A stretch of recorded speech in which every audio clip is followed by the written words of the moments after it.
आज नवरात्रि का पहला दिन है और आज से माँ दुर्गा की पूजा आराधना शुरू होती है। आज मैं आपके सामने एक सीरीज़ लेकर आया हूँ जिसमें मैं 9 दिन देवी के 9 रूप के बारे में, उनसे जुड़े किस्से, उनसे जुड़ी जो कथाएं हैं, कहानियाँ हैं, उसके बारे में मैं आपको बताऊंगा। चूँकि आज आपके सामने आने में काफ़ी देर हो गई, आज का जो पूरा दिन था काफ़ी व्यस्तता भरा रहा और चूँकि अब ज़्यादा विलंब ना करते हुए मैं इस कहानी के ऊपर आता हूँ। तो आज नवरात्रि का पहला दिन और आज माँ शैलपुत्री की पूजा की जाती है। माँ शैलपुत्री कोई और नहीं, पार्वती ही है। पार्वती जो अपने पिछले जन्म में प्रजापति दक्ष की सबसे प्रिय पुत्री सती थी, जिनके नाम से हमारे पूरे भारतवर्ष में शक्तिपीठ है। जब राजा दक्ष से गलती हुई, उन्होंने शिव को अपने यज्ञ में आमंत्रित नहीं किया, उसी वक्त सती ने अपनी प्राणों की आहुति दे दी। फिर अगले जन्म में वो राजा हिमावन और मैनावती के परिवार में जन्मी। इनका नाम पार्वती रहा। दरअसल इस दौर में जो मान्यता है, जो कहानी है, कहते हैं कि माता पार्वती कभी कभी अपने जो उनके पास जानवर थे, गाय भैंस थे, उनको चराने के लिए पास के जंगलों में जाया करती थी। और इस दौरान वहाँ पर एक शिव की मूर्ति थी, शिवलिंग, माफ़ कीजिएगा, शिवलिंग। और शिव मंदिर में जाकर के उस शिवलिंग का आराधना करती थी, उनके सामने यज्ञ पूजा करती थी। वहीं एक पास में एक राक्षस रहता था। उस राक्षस का नाम था खंडकासुर। खंडकासुर की एक शक्ति थी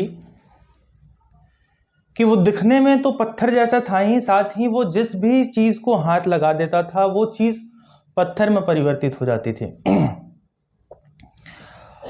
अब एक दिन की बात है, माता पार्वती इसी तरह से अपने जानवरों के साथ जंगल में भ्रमण कर रही थी, जानवर चर रहे थे। उतने देर में खंडकासुर आ जाता है और खंडकासुर एक एक करके सारे जानवरों को पत्थर में परिवर्तित कर देता है। माता पार्वती को क्रोध आता है। वो इतने में क्रोधित होकर के खंडकासुर से भिड़ जाती हैं। चूंकि खंडकासुर के स्पर्श में आते ही कोई भी व्यक्ति तुरंत ही पत्थर में परिवर्तित हो जाता था, लेकिन माता पार्वती के साथ ऐसा कुछ नहीं होता है। माता पार्वती का युद्ध यूं ही चलता रहता है। खंडकासुर काफी आश्चर्यचकित होता है। वो पूछता है कि देवी आप कौन है? माता पार्वती बताती है कि मूर्ख, मैं खुद हिमालय नरेश, हिमावन की पुत्री हूं, तो तेरा प्रकोप मेरे ऊपर नहीं पड़ेगा, मैं पत्थर की नहीं होऊंगी और तू अब मेरे द्वारा अपने पापों का फल पाने के लिए तैयार हो जा। माता पार्वती अपनी शक्ति से खंडकासुर का वध कर देती हैं। खंडकासुर मर जाता है तो उसकी शक्तियां भी मर जाती हैं और उनका विनाश हो जाता है। वहाँ जितने भी मवेशी थे, जितने भी जानवर थे, गाय भैंस, सारे पुनर्जीवित हो जाते हैं और माँ शैलपुत्री का जन्म होता है।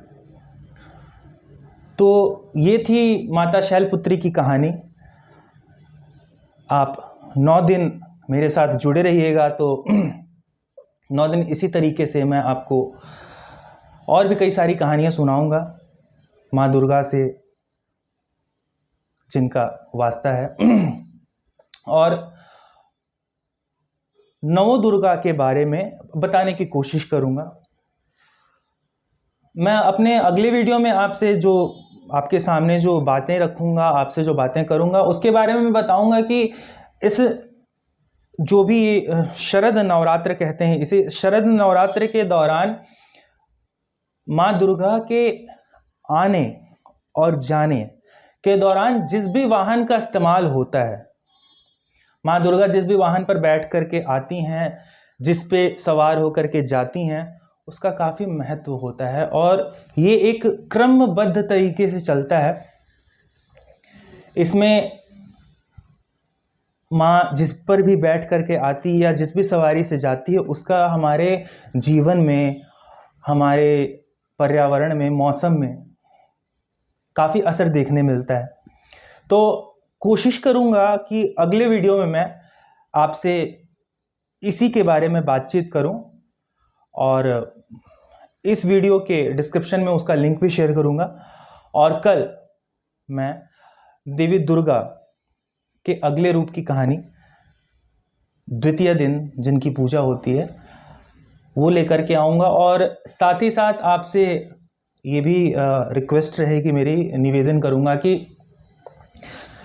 इस दौरान अगर मुझसे कोई गलती होती है या फिर आपके पास कोई अन्य जानकारी है जिसके बारे में आप जानते हैं और जो हमारे दर्शकों को भी जानना चाहिए, तो वो मुझ तक पहुंचाएं, मुझे बताएं। मैं अपने माध्यम से आपकी बात को अपने दर्शकों तक पहुंचाऊंगा और यह भी कोशिश करूंगा कि अगर मुझसे कोई गलती हुई है तो उसे सुधारूं और अपने ज्ञान में आपके बातों को जोड़ूं, उन चीज़ों पर रिसर्च यानी शोध करने के बाद। और हाँ, जाते जाते मेरे इस वीडियो को लाइक करना, चैनल को सब्सक्राइब करना और बेल बटन दबाना ना भूलें, ताकि आप तक सारे अपडेट्स पहुंचते रहें, सारी कहानियां आप सुनते रहें और अपने दोस्तों परिवार के साथ शेयर भी करें।